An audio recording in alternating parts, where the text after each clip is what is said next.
A very good evening to all of you. This is Devashish Pandey. Welcome you all to the next lecture of the Bharatiya Nagrik Suraksha Samhita. Last class में we were discussing the concept of complaint. हालांकि एक चीज complaint में छूट गई थी। पहले तो हमने कंप्लेंट देखा था कि किस तरीके से कंप्लेनेंट और विटनेस को एग्जामिन किया जाता है, कौन से केसेस में कंप्लेनेंट और विक्टिम विटनेस को एग्जामिन करना मैंडेटरी नहीं होता है। Postponement of issue of process देखा था, जिसके अंदर अगर आप क्या नाम है इन्वेस्टिगेशन ऑर्डर करना चाहते हैं तो ऐसी परिस्थिति में आपको जो एग्जामिनेशन ऑफ विटनेस है वो करना पड़ता है। उसके बाद लास्ट चीज हमने जो देखी थी 226 में, that was the dismissal of complaint. If there is no sufficient ground for the magistrate to proceed he may dismiss the complaint with reasons. Dismissal of complaint के लिए कल किसी ने पूछा था कि रिवीजन लाई होता है या नहीं। तो मेरी थोड़ी सी गलती हो गई थी, शायद मैंने बोला था डिसमिसल ऑफ कंप्लेंट में रिवीजन नहीं होता, रिवीजन लाई होता है। Revision is a remedy when there is the complaint is dismissed. Appeal नहीं होती है, जनरली रिट भी फाइल नहीं की जाती है। The only main remedy that is available is revision. ठीक है, तो इस बात को ध्यान रखिएगा। एक केस लॉ भी है, मैं नोट्स में आपको प्रोवाइड कर दूंगा। ठीक है, उसके बाद now that the complaint has been lodged, मतलब cognizance has been taken on the complaint, या एफआईआर थी तो जो पुलिस रिपोर्ट थी उस पे भी कॉग्निजेंस ले लिया गया है। उसके बाद क्या कहानी आती है, उसके बाद जो नेक्स्ट प्रोसेस आपका होता है उसको हम कहते हैं इशू ऑफ प्रोसेस। क्या कहते हैं? Issue of process. क्या कहते हैं? Issue of process. Issue of process, process का मतलब क्या होता है? जुडिशियल प्रोसेस, मतलब कि अब क्या क्या प्रोसीडिंग्स होंगी कॉग्निजेंस लेने के बाद। तो देखिए 227 से अपनी कहानी शुरू होती है, फटाफट से इसको देखते हैं इस चैप्टर को। सेक्शन 227 ये बात करता है इशू ऑफ प्रोसेस की। इशू ऑफ प्रोसेस को हम लिखेंगे ऐसे, इशू ऑफ प्रोसेस। ठीक है, आप कंफ्यूज मत होइएगा। अगर कॉग्निजेंस लेने के सफिशिएंट ग्राउंड्स थे और कोर्ट ने कॉग्निजेंस ले लिया है, तो उसके बाद वो क्या कर सकते हैं? They can send the summons in a summons case. अगर समन्स केस उनके सामने था तो उसमें वो समन्स भेज सकते हैं। ठीक है, समन्स भेज सकते हैं।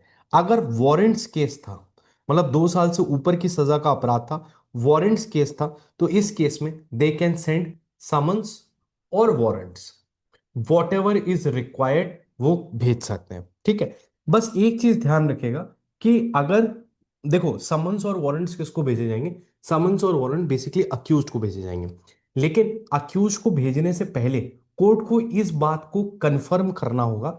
यहां पे लिखा हुआ है अनलेस दीज समन्स और warrants will be served unless the list of prosecution witness prosecution witness has been filed. Prosecutors witness has been filed, मतलब कोर्ट के सामने हैज बीन फाइल्ड। तो पॉइंट ये है कि अब आपको अक्यूज्ड को बुलाना है। कॉग्निजेंस ले लिया है, अक्यूज्ड को बुलाना है, लेकिन अक्यूज्ड को तभी बुलाया जाएगा कि जब आपने प्रोसिक्यूशन विटनेस की लिस्ट प्रोवाइड कर दी है। प्रोसिक्यूशन कौन है? कंप्लेनेंट है। ठीक है, या फिर एफआईआर में प्रोसिक्यूशन है। तो प्रोसिक्यूशन के पुलिस रिपोर्ट पे कॉग्निजेंस हो गया। अब जब कॉग्निजेंस हो गया तो नेक्स्ट जो स्टेज होती है वो ये होती है कि प्रोसिक्यूशन को अपने विटनेसेस की लिस्ट कोर्ट को देनी होती है कि किन विटनेसेस की मदद से वो अपने केस को प्रूव करेंगे। एक आध जो इंपॉर्टेंट विटनेस होते हैं कोर्ट की परमिशन से उनको रोका भी जा सकता है लास्ट के लिए, वो एक बहुत इंपॉर्टेंट बात नहीं है, but the general rule is that the list of the prosecution witness has to be provided, and once the list has been provided to the court can the court can go ahead to issue summons और warrants. Summons case में summons भेजे जाएंगे और warrants case में the court can send the summons और the warrants. बेटा the video is proper, I probably आपकी side से कुछ दिक्कत है। ठीक है, अच्छा ये जो समन्स और वारंट है ये आपको पता है कि हमेशा इलेक्ट्रॉनिक फॉर्म में भी दिए जा सकते हैं, इलेक्ट्रॉनिक फॉर्म में भी दिए जा सकते हैं। तो 226 जो है, सॉरी 227 जो है, वो सिंपली इतना कहता है कि इशू ऑफ प्रोसेस के लिए पहली रिक्वायरमेंट है लिस्ट ऑफ प्रोसिक्यूशन विटनेस को फाइल किया जाएगा। समन्स केस में कोर्ट समन भेजेगा, वारंट्स केस में कोर्ट समन और warrant what ever is required वो भेजेगा। ठीक है, ये यहां पे भेज दिया गया। इसके बाद एक चीज और है इसमें कि अगर कंप्लेंट केस था, अगर कंप्लेंट केस था तो कंप्लेंट केस में जब भी समन्स और वारंट दिए जाते हैं तो उसके साथ में कंप्लेंट की एक कॉपी भी दी जाती है, कंप्लेंट की कॉपी भी भेजी जाती है साथ में। जैसे कि आपने देखा होगा सिविल केसेस में भी जब समन्स भेजे जाते हैं तो जो प्लेंट की कॉपी होती है वो साथ में भेजी जाती है सीपीसी के अंदर। इसी तरीके से यहाँ पे भी अगर आपने कोई कंप्लेंट फाइल की है तो उसकी कंप्लेंट की एक कॉपी जो होगी वो समन्स के साथ या वारंट्स के साथ जाएगी। इंपॉर्टेंट ये भी है कि जिस जो प्रोसिक्यूशन है या जो कंप्लेनेंट है उसको एक रेक्विजिट फीस भी पे करनी होती है for the purpose of service of summons. तो अगर वो फीस नहीं पे करेगा तो समन्स नहीं जाएंगे। That is all about section 227। तो 227 सिर्फ कहता है इश्यू ऑफ प्रोसेस करना है, प्रोसिक्यूशन की लिस्ट ऑफ विटनेसेस ले लो, और अगर कंप्लेंट केस है तो कंप्लेंट की कॉपी साथ में भेज दो। एफआईआर केस की कॉपी इस सेक्शन में नहीं भेजी जाएगी, बाद में अक्यूज को प्रोवाइड की जाएगी अगले सेक्शंस में, तो वो हम बताएंगे। यहां पे सिर्फ और सिर्फ कंप्लेंट की कॉपी भेजी जा रही है और कुछ नहीं भेजा जा रहा है। इसके साथ साथ में आपको फीस पे करनी है ताकि समन्स वगैरह भेजे जा सके। That is the story of section 227। उसके बाद सेक्शन नंबर 228। 228 क्या कहता है? द मैजिस्ट्रेट में dispense personal attendance and may direct attendance if necessary.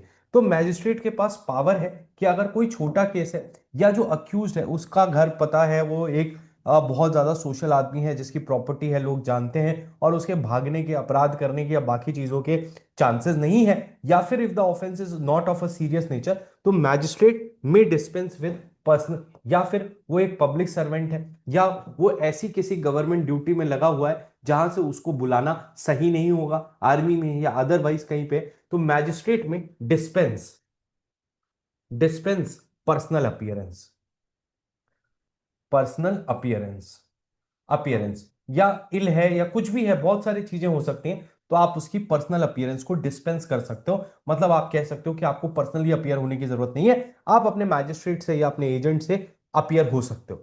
और जब भी कोर्ट को लगेगा कि अब इस केस में उस व्यक्ति की प्रेजेंस जरूरी है, तो द कोर्ट में एट एनी टाइम दे में डायरेक्ट अटेंडेंस, दे डायरेक्ट अटेंडेंस। तो सिंपल बात है कि आपको अगर रीजंस लगते हैं तो आप उसकी पर्सनल अपीयरेंस को डिस्पेंस कर सकते हो, लेकिन बाद में केस की अगर जरूरत लगेगी तो you will ask him to attend the court in person.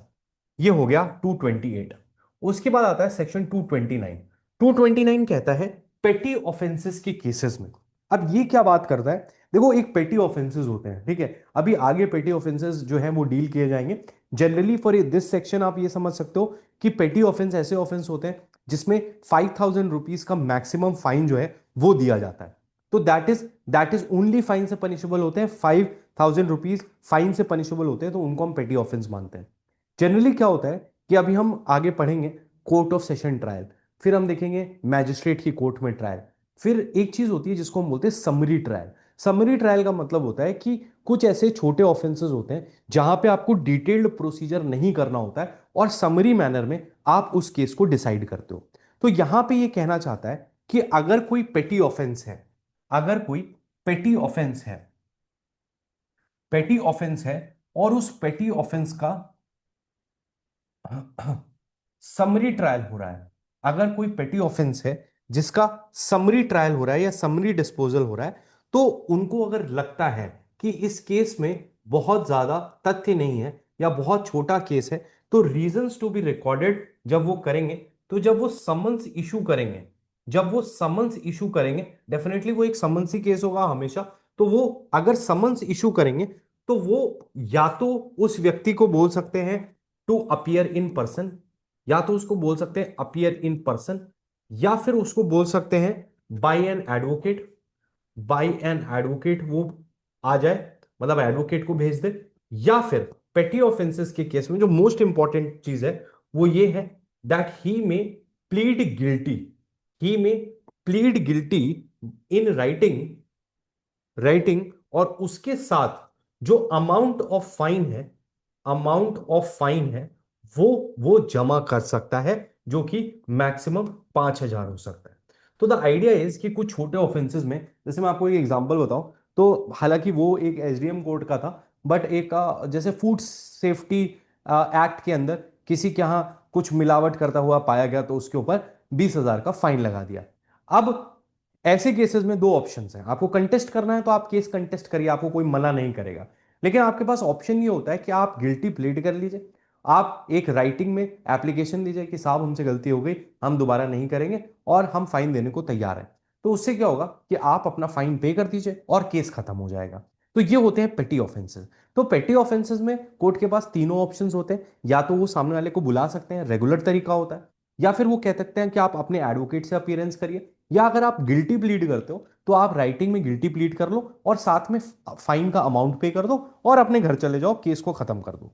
यहां पे बस आपको ये याद रखना है कि पेटी ऑफेंसेस के केस में यहां पे 5,000 रुपीज मैक्सिमम फाइन को ही पेटी ऑफेंस माना गया है। और एक नीचे एक्सेप्शन दिया हुआ है कि मोटर व्हीकल एक्ट और अदर लॉज में जो कि प्रोवाइड करते हैं ऐसा कि अगर कोई अक्यूज प्रोसीडिंग्स में नहीं आया तो उसके अगेंस्ट कोई भी कन्विक्शन हो सकता है। तो ऐसी परिस्थिति में कोर्ट के पास पावर नहीं है कि वो उसको एडवोकेट के थ्रू या प्लीड गिल्टी का प्रोविजन दे। हालांकि वो एक्सेप्शन इंपॉर्टेंट नहीं है, मोटर व्हीकल एक्ट या अदर लॉज का है। बीएनएसएस का सिंपल फंडा ये है कि अगर भारतीय न्याय संहिता के अंदर कोई भी ऑफेंस है जो कि एक पेटी ऑफेंस है जिसमें 5,000 रुपीज से कम का फाइन है, अप टू 5,000 रुपीज फाइन सिर्फ फाइन से पनिशेबल है, तो it is known as a petty offence. And in a case of a petty offence the law says कि आप या तो उसका पर्सनल अपीयरेंस करो या एडवोकेट से करो, या इफ ही प्लीड्स गिल्टी तो आप उसको डायरेक्ट करवा लो।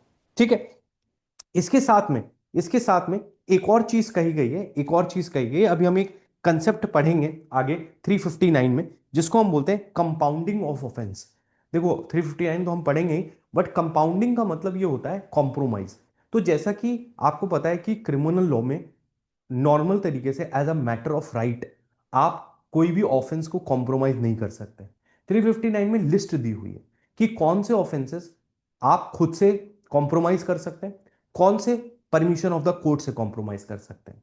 कहने का मतलब जो कंपाउंडेबिलिटी है या जो कॉम्प्रोमाइज है वो बीएनएसएस से गवर्न होता है, और बीएनएसएस के बाहर बीएनएस के किसी भी ऑफेंस को आप कंपाउंड नहीं कर सकते। तो यहां पे ये समझाना चाहते हैं, यहां पे एक और क्लॉज जो कंपाउंडिंग से रिलेटेड इसमें दिया हुआ है, वो ये कहता है कि कभी कभी जो स्टेट गवर्नमेंट होती है वो किसी मैजिस्ट्रेट को स्पेशली एम्पावर कर सकती है, स्पेशली एम्पावर कर सकती है अगर चाहे तो, not as a routine, for compounding offences under section 359 जिनकी सजा लेस देन 3 मंथ्स और फाइन है, जिनकी सजा 3 मंथ्स और लेस देन 3 मंथ्स और फाइन से पनिशेबल है, तो इनको पेटी ऑफेंस मान के यहां पे डिस्पोज ऑफ किया जा सकता है। मतलब स्टेट गवर्नमेंट जो है कंपाउंडिंग की पावर इस प्रोविजन में किसी भी मैजिस्ट्रेट को दे सकती है। तो ये बात अभी आप याद रखिएगा, जब हम कंपाउंडिंग में इसको करेंगे तो हमको इसको जो है 320 सीआरपीसी, करेक्ट 320 सीआरपीसी था बट अभी इसमें 359 हो गया है, तो उसको हम आगे डिस्कस करेंगे। बट पॉइंट यहां पे जो निकल के आता है वो ये आता है कि आप, सिंपल बात है कि अगर स्टेट गवर्नमेंट ने स्पेशली इंपावर्ड किया है तो 3 महीने से कम के अपराधों पे और या फाइन के साथ जो भी ऑफेंस होंगे उसकी कंपाउंडिंग यहां पे भी हो सकती है मैजिस्ट्रेट के द्वारा, अगर उसको स्पेशली एम्पावर किया गया है। बस इतनी बात आपको यहां पे याद रखनी है। उसके बाद आता है आपका सेक्शन 230। अब देखो सेक्शन नंबर 230 और 231 ये दोनों एक ही चीज के बारे में बात करते हैं बट अलग अलग तरीके से। जैसे सेक्शन नंबर 230 है, ये कहता है supply of copy to accused, to accused, ठीक है, supply of copies to the accused of the police report plus other documents. तो ये बेसिकली बात करता है कि जब एक पुलिस रिपोर्ट पे केस होता है, तो पुलिस रिपोर्ट पे जब केस होता है अक्यूज्ड को समन्स दे के बुलाया जाता है, तो उसके बाद अक्यूज्ड को केस की कुछ कॉपीज जो हैं वो फर्निश की जाती हैं, उसको केस की कुछ कॉपीज जो हैं वो फर्निश की जाएंगी। ठीक है। तो व्हाट इट सेज कि supply of the copy to the accused in a case of police report. तो अब ये वाला जो प्रोविजन है ये पुलिस रिपोर्ट केस के बारे में बात करता है, और 231 जो है वो कंप्लेंट केस के बारे में बात करता है, कंप्लेंट केस के बारे में बात करता है, और कुछ बात नहीं करता है, वही सब चीजें कहता है जो अपन ने देखी थी कि अगर अगर कोई भी पुलिस रिपोर्ट का केस है तो उसमें without delay and maximum 14 days on the date of production of the accused, जिस दिन अक्यूज्ड कोर्ट में आया है समन्स के आधार पे कोर्ट में प्रेजेंट हुआ है उस दिन से 14 दिन के अंदर, ठीक है, तो उसको क्या क्या दिया जाएगा, अक्यूज्ड को, और अक्यूज्ड को ही नहीं, यहां पे विक्टिम को भी दिया जाएगा। तो अक्यूज्ड प्लस विक्टिम, इनको कौन कौन सी कॉपी दी जाएंगे जरा देखिए। पहला, पुलिस रिपोर्ट, पुलिस रिपोर्ट दी जाएगी। दूसरा क्या दिया जाएगा, एफआईआर की कॉपी दी जाएगी, एफआईआर की कॉपी जाएगी। तीसरा क्या दिया जाएगा, स्टेटमेंट्स अंडर सेक्शन 180, जो भी स्टेटमेंट जरूरी होंगे वो 180 में दिए जाएंगे। उसके अलावा अगर अक्यूज्ड ने खुद से कोई कन्फेशन या स्टेटमेंट किया है, कन्फेशन या स्टेटमेंट किया है सेक्शन 183 में, 183 में कन्फेशन और स्टेटमेंट किया है तो उसकी कॉपी दी जाएगी। और पांचवा, any other document that will be provided, any other document that is required उसको प्रोवाइड किया जाएगा। That is section number 230। Section number 230 के बाद 231 बात करता है कंप्लेंट या इंफॉर्मेशन केस की, क्योंकि वो कहता है otherwise then on a police report, otherwise then on a police report. तो ये कहता है कि अगर केस जो है, ये बेसिकली बात करता है अगर case exclusively triable by court of session है, exclusively triable by court of session है, अगर कोर्ट ऑफ सेशन के द्वारा एक्सक्लूसिवली ट्राइबल ऑफेंस है तब के केस में ही ये सेक्शन 231 लगता है। तो सबसे पहले free of cost, free of cost accuse को काहे काहे की कॉपी दी जाएंगी, अक्यूज को कॉपी दी जाएंगी। सबसे पहला, स्टेटमेंट अंडर सेक्शन 223 एंड 225, ठीक है, कोई भी स्टेटमेंट्स जो 223 कंप्लेंट या 225 पोस्टमॉर्टमेंट ऑफ इशू ऑफ प्रोसेस में लिए गए हैं तो वो दिए जाएंगे, या कोई भी 183 के अंदर अगर कन्फेशंस हुए हैं,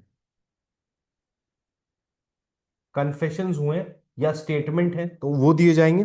और any other document, any other document, तो any other document that will be provided to the accused. तो 230 और 231 का जो लॉजिक है वो सिंपल है कि जब भी अक्यूज्ड कोर्ट में आता है तो आप उसको कुछ कॉपीज प्रोवाइड करते हैं। तो मैं जब आपको बोलता हूं कि इंक्वायरी में क्या होता है, तो इंक्वायरी में यही सब प्रोसेस होता है। इंक्वायरी में इश्यू ऑफ प्रोसेस होता है। इंक्वायरी ये मैजिस्ट्रेट कर रहा है, इन्वेस्टिगेशन खत्म हो गई है, कंप्लेंट पे कॉग्निजेंस आ गया है, इंक्वायरी की स्टेज शुरू हो गई है। तो इंक्वायरी में मैजिस्ट्रेट साहब क्या कर रहे हैं, सबसे पहले उन्होंने लिस्ट ऑफ प्रोसिक्यूशन विटनेस लिया, समन्स केस में समन दिया, वारंट केस में समन्स या वारंट दिया, उसके बाद उन्होंने कंप्लेंट की कॉपी भेज दी। उसके बाद जब अक्यूज्ड अपीयर हुआ तो अक्यूज्ड को एफआईआर की कॉपी, पुलिस रिपोर्ट की कॉपी, 180 के बयान, 183 में कन्फेशन या स्टेटमेंट था उसकी कॉपी, और उसके अलावा अगर कोई भी और अदर डॉक्यूमेंट्स रिलेवेंट लगते हैं तो वो सारे उसको प्रोवाइड किए जाते हैं। 231 कहता है अगर कंप्लेंट या इंफॉर्मेशन केस है और उसमें जो ऑफेंस है वो exclusively triable by, exclusively triable by court of session है, exclusively triable by the court of session है, तो exclusively triable by court of session के केस में आपको अक्यूज्ड को फ्री ऑफ कॉस्ट सारी कॉपीज प्रोवाइड करनी है। जब मैटर कोर्ट ऑफ सेशन में जाएगा तो वो इस बात को चेक करेंगे कि अक्यूज्ड को सारी कॉपीज मिली है या नहीं मिली है। तो आपको इस बात का ध्यान रखना है कि अगर otherwise then on police report है तो भी आप उसको 223 में कंप्लेंट में जो स्टेटमेंट लिए थे, 225 में postponement of issue of process में जो लिए थे, या 183 में, देखो 183 इन्वेस्टिगेशन के टाइम लगता है। मान लीजिए कोई कंप्लेंट केस थी, कंप्लेंट केस में इन्वेस्टिगेशन ऑर्डर कर दिया है तो उस इन्वेस्टिगेशन के दौरान भी अगर 183 में कन्फेशन दिए गए तो that is included in this, और एनी अदर डॉक्यूमेंट। तो ये सारी चीजें 230 और 231 में अक्यूज को प्रोवाइड की जाएंगी ताकि वो अपना एक इफेक्टिव डिफेंस बना सके। ठीक है, इसके बाद, इसके बाद इसके बाद जो नेक्स्ट सेक्शन आता है वो हम ऑलरेडी पढ़ चुके हैं, that is 232, exclusively triable by court of session, exclusively triable by court of session. तो exclusively triable by court of session में 232 में हमने ऑलरेडी देखा था कि किस तरीके से कमिटल होता है, किस तरीके से कमिटल होता है। So committal is dealt under section 232। तो ये हम बात देख चुके हैं। बस एक बात और ध्यान रखना कि जब भी मैजिस्ट्रेट साहब ने कॉग्निजेंस लिया है तो उस कॉग्निजेंस लेने से 90 दिन के अंदर, 90 days extendable by the court to 180 days, आपको केस को कमिट करना है, केस को कमिट करना है। Case has to be committed, case has to be committed, has to be committed. क्योंकि जब आपने कॉग्निजेंस लिया और आपने देखा कि भाई दो offences exclusively triable bye the court of session, तो उसमें अब ज्यादा लॉजिक और दिमाग लगाने की जरूरत नहीं है, और सीधे सीधे आप उसको कोर्ट ऑफ सेशन के पास भेजिए। 90 दिन या अधिकतम 180 दिन का समय लग सकता है in order to commit the case to the court of session. हालांकि कमिटल से पहले आपको 231 की प्रोविजंस को कंप्लाई करना है। आप इसको बिना कंप्लीट किए कोर्ट ऑफ सेशन को कमिट नहीं कर सकते, लेकिन अगर आपने किया है तो उसके बाद आप 232 में इसका कमिटल करें। 232 तक की कहानी यहां तक थी। अब जो 233 है, ये थोड़ा सा डिफरेंट पॉइंट है, ये आपकी इस प्रोसेस से नहीं निकलता है। लेकिन तब तक पहले आप बताइए कि आपको 232 तक की कहानी पूरी समझ में आई। Now we move on to the next section, that is section 233. Now 233 talks about a very different situation. 233 एक सिचुएशन के बारे में बात करता है। सिचुएशन कुछ इस प्रकार है कि मान लीजिए आपने एक केस कंप्लेंट केस की तरह मैजिस्ट्रेट साहब के सामने इंस्टीट्यूट किया। मैजिस्ट्रेट साहब के सामने जब आपने इंस्टीट्यूट किया तो मैजिस्ट्रेट साहब ने कंप्लेंट का प्रोसीजर स्टार्ट कर दिया। कंप्लेंट का प्रोसीजर जब उन्होंने स्टार्ट कर दिया और कंप्लेंट का प्रोसीजर चल रहा है, मतलब एग्जामिनेशन ऑफ विटनेस हो गया, उन्होंने कॉग्निजेंस ले लिया, तब उनको इस बात की जानकारी होती है कि सेम केस में सेम फैक्ट सेम अक्यूज्ड के नाम से there is an investigation also that is going on. समझना बात को, कहने का मतलब एक कंप्लेंट केस की प्रोसीडिंग्स और एक पुलिस रिपोर्ट केस की प्रोसीडिंग्स दोनों साइमल्टेनियसली चल रही हैं। समझ में आई मेरी बात? वैसे जनरली ऐसा नहीं होगा, क्योंकि अब तो अक्यूज्ड को भी लोकल स्टैंडाई दे दिया गया है। तो जब अक्यूज्ड कंप्लेंट मैजिस्ट्रेट के पास प्रोड्यूस किया जाएगा तो वो खुद ही बता देगा कि साहब पुलिस तो ऑलरेडी एफआईआर हो रखी है। लेकिन पहले तो नहीं होता था ऐसा। तो पहले तो ऐसे बहुत केस हो सकते थे, अब नहीं हो सकते हैं, बट फिर भी ये इस प्रिजम्पशन को ले डाउन करता है कि मान लीजिए नहीं पता था, नहीं देखा, या कुछ भी हुआ, और कंप्लेंट प्रोसीडिंग मैजिस्ट्रेट साहब ने चालू कर दिए, और कहीं एफआईआर लिख गई है, और वहां पे आपने एफआईआर की में पुलिस इन्वेस्टिगेशन भी कर रही है। तो ऐसी परिस्थिति में दोनों केसेस को क्लब करना या दोनों केसेस को किस प्रकार से चलाया जाएगा, that is dealt under section 233। तो 233 talks about procedure when complaint plus police investigation in the same case, in the same case. ठीक। अब होता क्या है कि अगर अगर एक तरफ आपका कंप्लेंट केस चल रहा है और दूसरी तरफ आपकी इन्वेस्टिगेशन चल रही है, तो ऐसी परिस्थिति में जो मैजिस्ट्रेट हो गए, कौन से मैजिस्ट्रेट? जो कंप्लेंट केस में प्रोसीडिंग्स चला रहे हैं। मैजिस्ट्रेट कौन से वाले होंगे? कंप्लेंट केस वाले मैजिस्ट्रेट होंगे, क्योंकि यहां तो अभी इन्वेस्टिगेशन चल रही है। मैजिस्ट्रेट साहब ने कॉग्निजेंस ही नहीं लिया है। जब तक कॉग्निजेंस नहीं लेंगे तब तक इन्वेस्टिगेशन ही चल रही है। तो मैजिस्ट्रेट साहब जो होंगे, जिन्होंने कंप्लेंट केस में जो कंप्लेंट केस को सुन रहे हैं, वो क्या करेंगे? वो स्टे लगा देंगे किस पे? कंप्लेंट केस पे। कंप्लेंट वाले केस पे स्टे लगा देंगे, और कंप्लेंट वाले केस पे स्टे लगाने के बाद पुलिस को ऑर्डर करेंगे कि आप अपनी इन्वेस्टिगेशन की रिपोर्ट सबमिट करिए।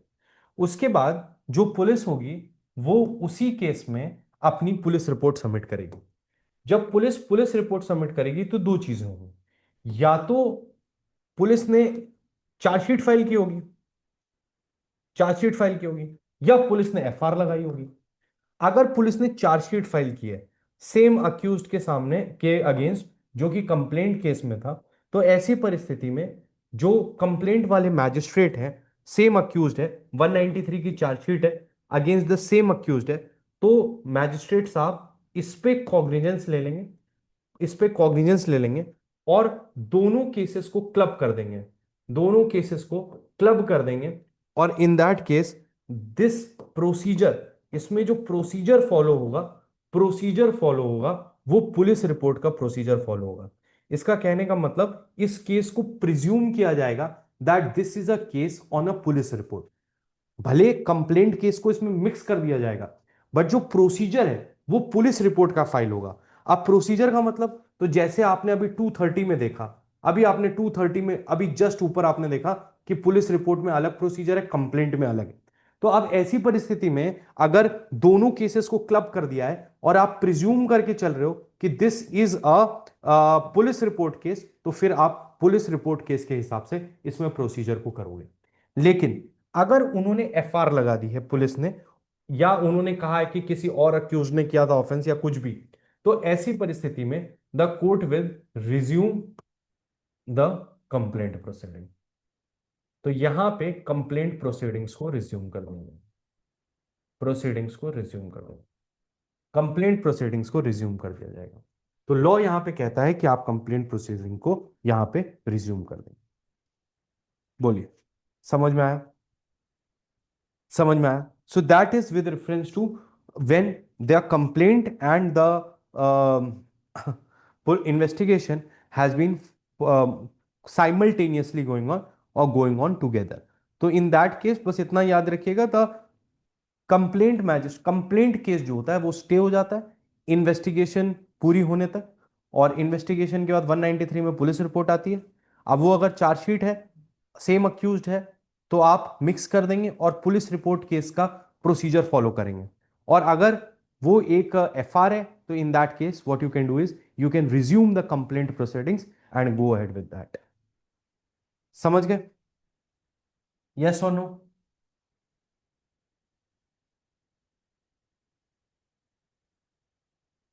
गागर में सागर भरना किसको कहते हैं बता? देवशीष सर की क्लासेस को। अभी इसी सेक्शन को तुम जाके पढ़ो और समझो, तो तुम्हें इसमें 1 घंटा लग जाएगा।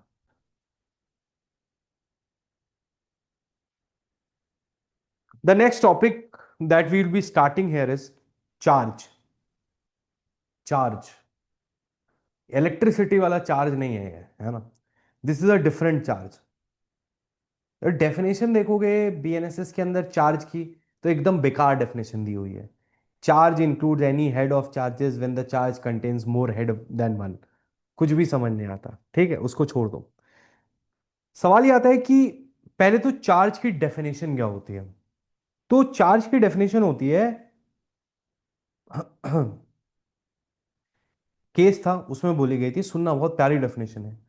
Precise formulation of specific acquisition made against a person of an offense alleged to have been committed by him.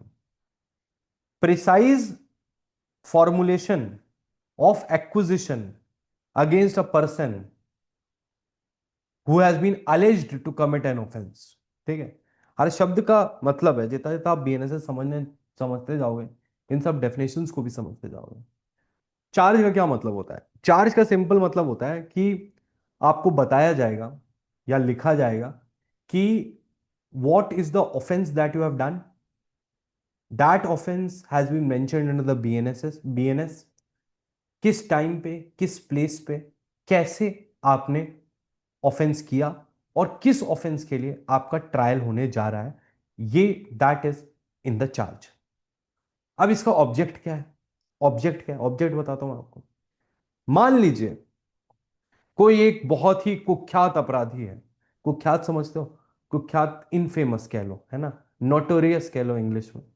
वो ऑफेंडर है, उसने कम से कम 1,000 लोगों की पॉकेट मारी है, ठीक है, या 1,000 लोगों के घरों में चोरी की है, ठीक है। आज वो 1,000 हो गया था उसका, तो फिर वो पार्टी कर रहा था, तो पुलिस ने उसको पकड़ लिया।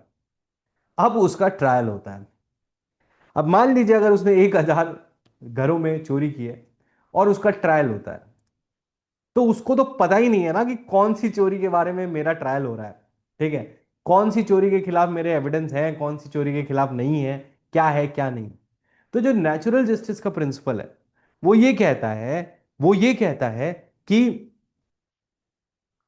हाँ, वो ये कहता है, वो ये कहता है कि,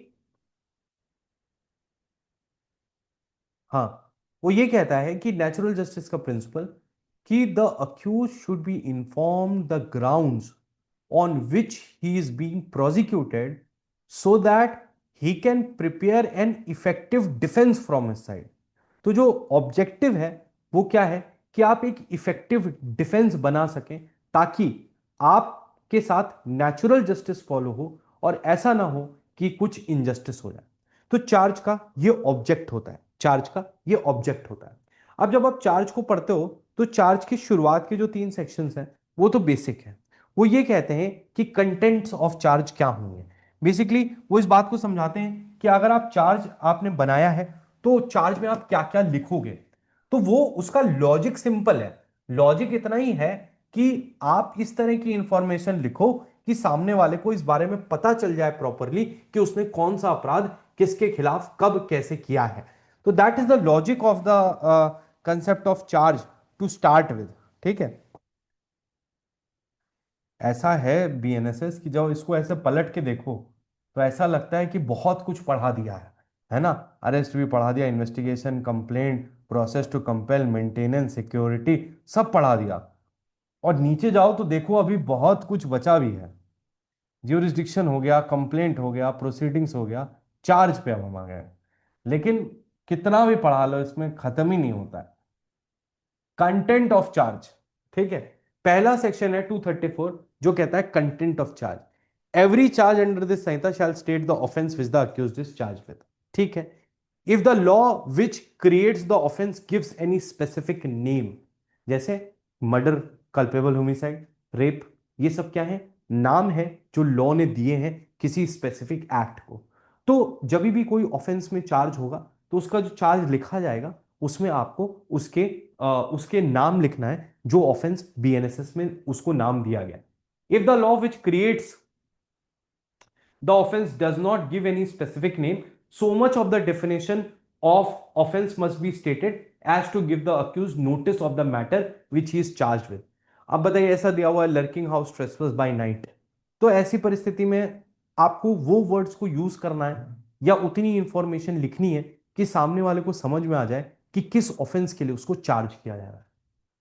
The law and the section of the law against which the offense is said to have been committed shall be mentioned। Law, कौन से लॉ के अंदर, बीएनएस के अंदर या कहीं और, सेक्शन नंबर मेंशन करना है।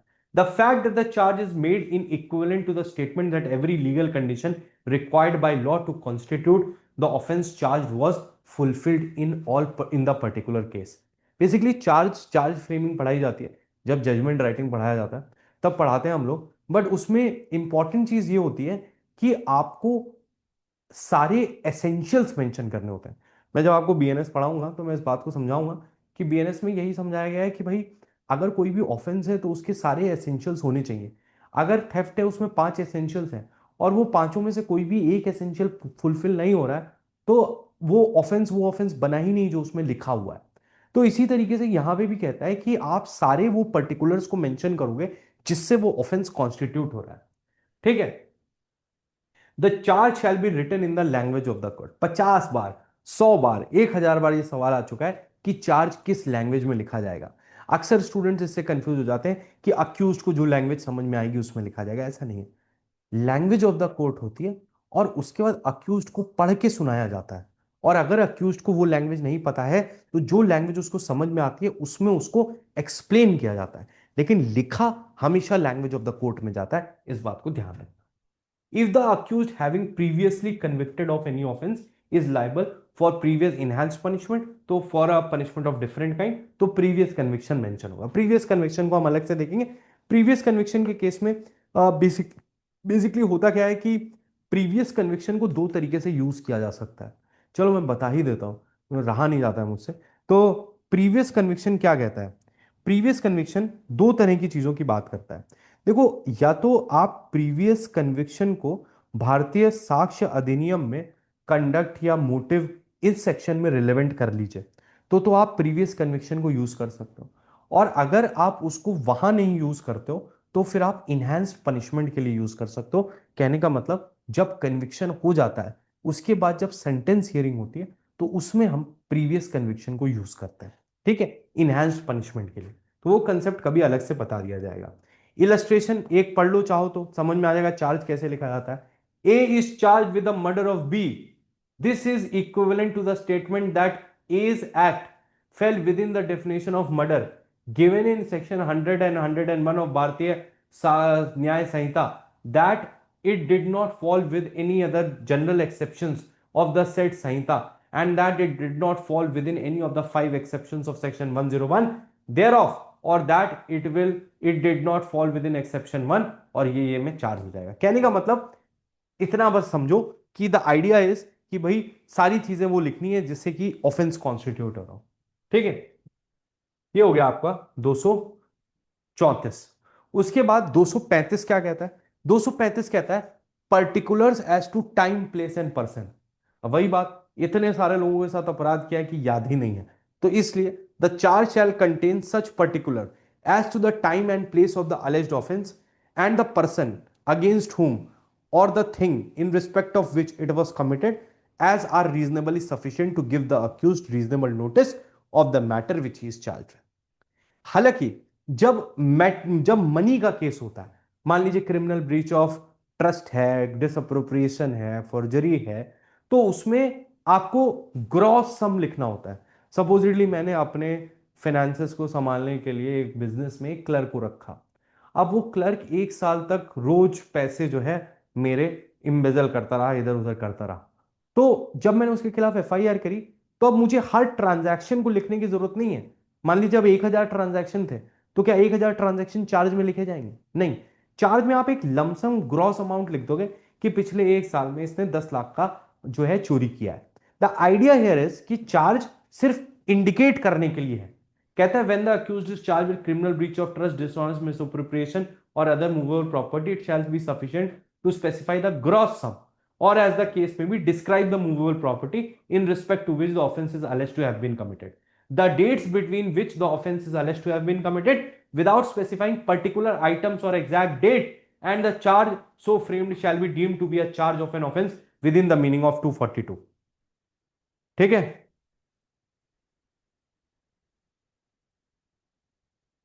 ठीक है, provided that the time included between the first and the last of such date shall not exceed 1 year।